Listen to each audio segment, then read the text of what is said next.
ಸೌಜನ್ಯ ತಾಯಿಯಾಗಿ ಕೇಳ್ತಾ ಇದ್ದೇನೆ. ಹಾಗಾದರೆ ಅತ್ಯಾಚಾರಿ ಮಾಡಿದವನು ಯಾಕೆ ನೀವು ತನಿಖೆ ಮಾಡ್ತಿಲ್ಲ? ಯಾಕೆ ಅವರನ್ನು ಎಫ್.ಐ.ಆರ್ ಮಾಡಿಲ್ಲ ಇಲ್ಲಿಯವರೆಗೆ? ಇಲ್ಲ ಅವರ ಫ್ರೆಂಡ್ ಯಾರ ಅವರಿಗೆ ದೋಸ್ತಿ ಇರ್ಬೋದು ಅನ್ನುವಂಥದ್ದು ಆ ಫೋನ್ ನಂಬರನ್ನು ತಗೊಂಡೋಗಿದ್ದಾರೆ. ನನ್ನ ಮಗಳನ್ನು ಅತ್ಯಾಚಾರ ಮಾಡಿ ಕೊಲೆ ಮಾಡಿ ಕಚ್ಚಿ ಮರ್ಮಂಕಿ ಮಣ್ಣು ಹಾಕಿದ್ದಾರೆ. ಇದೇ ನನ್ನ ಮಗಳಾಗಿ ನಿಮ್ಮ ಮಗಳಿಗೆ ಈ ರೀತಿ ಆದರೆ ನೀವು ಇದೇ ರೀತಿ ಮಾತನ್ನು ಹೇಳ್ತಾ ಇದ್ದೀರಿ ಅಂತ ಅವತ್ತು ನಾನು ಅವರ ಹತ್ರ ಆ ಮಾತು ಕೇಳಿದೆ. ಮಾನಸಿಕವಾಗಿ ಈಕೆ ಬೊಬ್ಬೆ ಹೊಡೆದ ಅದಕ್ಕೋಸ್ಕರ ನೀವು ಅಂತ ಹೇಳಿ ನನ್ನ ಅಡ್ಮಿಟ್ ಮಾಡಿ ಅವರೇ ನನ್ನ ಮಗಳನ್ನು ಅತ್ಯಾಚಾರ ಮಾಡಿ ಕೊಲೆ ಮಾಡಿದ್ದಾರೆ ಅನ್ನುವಂಥದ್ದು ಆ ಮಾತನ್ನು ನಾನು ಅವತ್ತು ಟಿವಿನಲ್ಲಿ ಯಾವತ್ತಿಂದ ಹೇಳ್ತಾ ಇದ್ದೇನೆ. ನಾನು ಹೋಗ್ತೇನೆ, ನಡ್ಕೊಂಡು ಹೋಗ್ತೇನೆ, ಊಟ ಮಾಡಬೇಕಂತ ಹೇಳಿ ಅವರು ಅಲ್ಲಿಂದ ಮುಂದೆ ಬಂದಿದ್ದಾರೆ. ಅದೇ ಜಾಗದಲ್ಲಿ ಹುಡುಕಾಡಿದ್ದೇವೆ ಮತ್ತು ಪೊಲೀಸ್ ಕಂಪ್ಲೇಂಟ್ ಕೊಡಲಿಕ್ಕೆ ಹೋಗಿದ್ದೇವೆ. ಈ ಪೊಲೀಸ್ ಕಂಪ್ಲೇಂಟ್ ಕೂಡ ತಗೊಳ್ಳಿಲ್ಲ. ನಮ್ಮ ಮಗುವಿನ ಬಾಡಿ ಎಲ್ಲಿ ಸಿಕ್ಕಿದೆಯೋ ಆ ಜಾಗದಲ್ಲಿ ಒಂದಷ್ಟು ಜನ ಹುಡುಕಾಡ್ತಾ ಇದ್ದಾರೆ. ಲೈಟ್ ಟಾರ್ಚ್ ಎಲ್ಲ ಹಾಕ್ಕೊಂಡು ಹುಡುಕಾಡ್ತಾ ಇದ್ದರು. ಆದರೂ ಆ ಬಾಡಿಯಲ್ಲಿ ಇರಲೇ ಇಲ್ಲ. ಅವನ ಬಗ್ಗೆ ಏನು ಹೇಳಲಿಕ್ಕೇನಿಲ್ಲ ಸರಿ, ಅಂದರೆ ಅವನ ಅಮಾಯಕ, ಅವನಿಗೆ ಏನೂ ಗೊತ್ತಿಲ್ಲ. ಮಗಳು ಸಿಕ್ಕಿದ್ಲು ಅಂತ ಅವಾಗ ನಾನು ಕೇಳಿದ್ದೆ, ಹೇಗಿದ್ದಾರೆ, ಎಲ್ಲಿದ್ಲು ಅಂತ.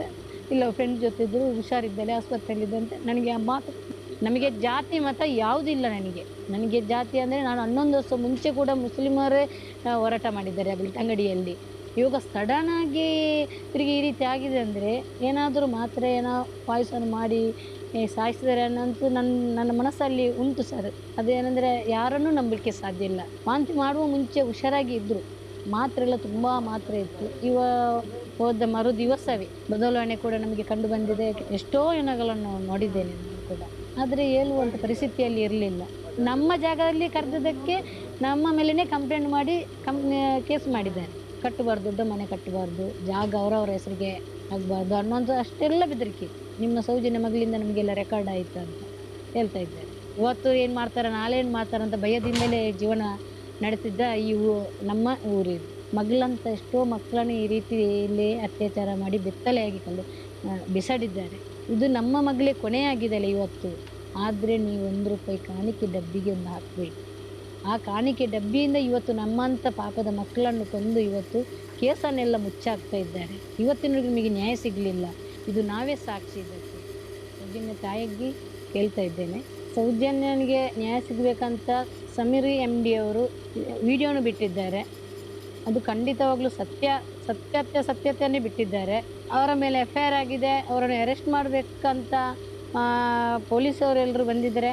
ಆದರೆ ಸಮೀರ್ MD ಅವರು ಏನು ಕೊಲೆ ಮಾಡಿದ್ದಾರೆ, ಹಾಗಾದರೆ ಅತ್ಯಾಚಾರ ಮಾಡಿದ್ದಾರೆ. ಇವತ್ತು ಅವರು ಸತ್ಯತೆಯನ್ನು ಬಿಚ್ಚಿಟ್ಟಿರುವಾಗ ಅವರನ್ನು ಅರೆಸ್ಟ್ ಮಾಡಬೇಕಂದ್ರೆ ಹಾಗಾದರೆ ಅತ್ಯಾಚಾರಿ ಮಾಡಿದವರನ್ನು ಯಾಕೆ ಅರೆಸ್ಟ್ ಮಾಡಿಲ್ಲ? ಕಂಪ್ಲೇಂಟ್ ಕೊಟ್ಟರೆ ಯಾವುದು ಕಂಪ್ಲೇಂಟ್ ಕೂಡ ಈವರೆಗೂ ತಗೊಳ್ಳಿಲ್ಲ. ಇಷ್ಟರೊಳಗೂ ಕೋರ್ಟಿಗೆ ಆಗಲಿ ಅಲ್ಲ ಸ್ಟೇಷನ್ಗೆ ಆಗಲಿ ಕರೆಸಿಲ್ಲ. ನಿನ್ನೆ ಬಂದಂಥ ಸಮೀರ್ನವರಿಗೆ ಇವತ್ತು ಎಫ್.ಐ.ಆರ್ ಮಾಡಬೇಕಂತ, ಅವರನ್ನು ಜೈಲಿಗೆ ಅಟ್ಟಿಸಬೇಕಂತ ಏನು ಕಾರಣ? ಹಾಗಾದರೆ ಒಂದು ಮಗುವಿಗೆ ನ್ಯಾಯ ಸಿಗಬಾರ್ದು? ನಾನು ಕೇಳುವಂಥ ಪ್ರಶ್ನೆ. ಹಾಗಾದರೆ ಅತ್ಯಾಚಾರಿ ಮಾಡಿದವನು ಯಾಕೆ ನೀವು ತನಿಖೆ ಮಾಡ್ತಿಲ್ಲ? ಯಾಕೆ ಅವರನ್ನು ಎಫ್.ಐ.ಆರ್ ಮಾಡಿಲ್ಲ ಇಲ್ಲಿಯವರೆಗೆ? ದೂರು ಕೊಡಲಿಕ್ಕೆ ಹೋಗುವಾಗ ಏನಾಯಿತು? ದೂರು ಕೊಟ್ಟಿದ್ದೀರಾ ನೀವು? ಖಂಡಿತ ದೂರು ಕೊಟ್ಟಿದ್ದೇವೆ. ಅವತ್ತು ನನ್ನ ಮಗಳು ಮಿಸ್ ಆಗಿದ್ದಾಳೆ, ಕಾಲೇಜ್ 4 ಕಾಲಿಂದ ದಾಟಿದ್ದಾಳೆ ಅನ್ನುವಂಥದ್ದು ಎಲ್ಲ ನಾವು ಕಂಪ್ಲೇಂಟ್ ಕೊಟ್ಟಿದ್ದೇವೆ. ಒಮ್ಮೆ ತಗೊಂಡ್ರು ಆಮೇಲೆ ಫೋಟೋ ಬೇಕು, ಇಲ್ಲೇ ಇರ್ಬೋದು, ಯಾರ ಜೊತೆ ಹೋಗ್ಬೋದು, ಆ ರೀತಿಯೆಲ್ಲ ನಮಗೆ ಮಾಹಿತಿ ಕೊಟ್ಟಿದ್ದಾರೆ. ಆದರೂ ಮನೆಗೆ ಪೊಲೀಸ್ನವರು ಬಂದಿದ್ದಾರೆ ಅವ್ರದ್ದು ಪುಸ್ತಕ ನೋಡಬೇಕಂತ. ಪುಸ್ತಕ ಎಲ್ಲವೂ ನಾವು ಕೊಟ್ಟಿದ್ದೇವೆ. ಅದರಲ್ಲೊಂದು 2-3 ಫೋನ್ ನಂಬರ್ ಇರುವಾಗ ಅದು ಚಿಕ್ಕಮ್ಮಂದು ಫೋನ್ ನಂಬರ್ ಇತ್ತು. ಅದನ್ನು ಹಿಡ್ಕೊಂಡು ಅವರು ಇಲ್ಲ ಅವರ ಫ್ರೆಂಡ್ ಯಾರ ಅವರಿಗೆ ದೋಸ್ತಿ ಇರ್ಬೋದು ಅನ್ನುವಂಥದ್ದು ಆ ಫೋನ್ ನಂಬರನ್ನು ತಗೊಂಡೋಗಿದ್ದಾರೆ.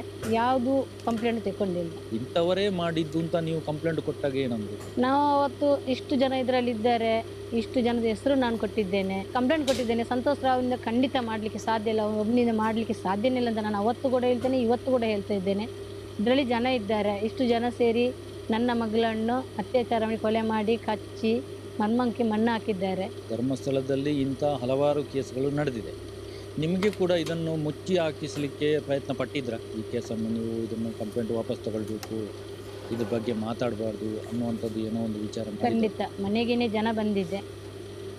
ಅವರ ತೋಟಗಾರಿಕೆಯ ಬಾಲಕೃಷ್ಣ ಪೂಜಾರಿ ಮನೆಗೆ ಬಂದು ನೀವು ಧರ್ಮಸ್ಥಳದ ಹೆಸರು ಯಾಕೆ ಎತ್ತಿದ್ರಿ, ಅವರು ಈಗ ಮಕ್ಕಳಿದ್ದಾರೆ ಅವರನ್ನು ನೋಡ್ಕೊಂಡಿರ್ಬೋದು, ಆ ರೀತಿ. ಅಂದರೆ ನನ್ನನ್ನು ಕರೆಸಿಲ್ಲ, ನಮ್ಮ ತಾಯಿ ಮನೆಗೆ ನನ್ನ ಯಜಮಾನ್ರನ್ನೇ ಕರೆಸಿದ್ದಾರೆ. ಅವಾಗ ಅವರನ್ನು ನೀವು ಇಲ್ಲಿ ಇರಿ, ನಾನು ಹೋಗಿ ಮಾತಾಡ್ತೇನೆ ಅಂತ ನಾನು ಹೋಗಿದ್ದೆ. ಆಗ ನಾನು ಕೇಳಿದ್ದೆ, ಯಾಕೆ ಸರ್ ಬಂದಿದ್ದೀರಾ ಅಂತ. ನಾನೊಂದು ಅವರಿಗೆ ಮರ್ಯಾದೆ ಕೊಟ್ಟು ಮಾತಾಡಿದ್ದೆ.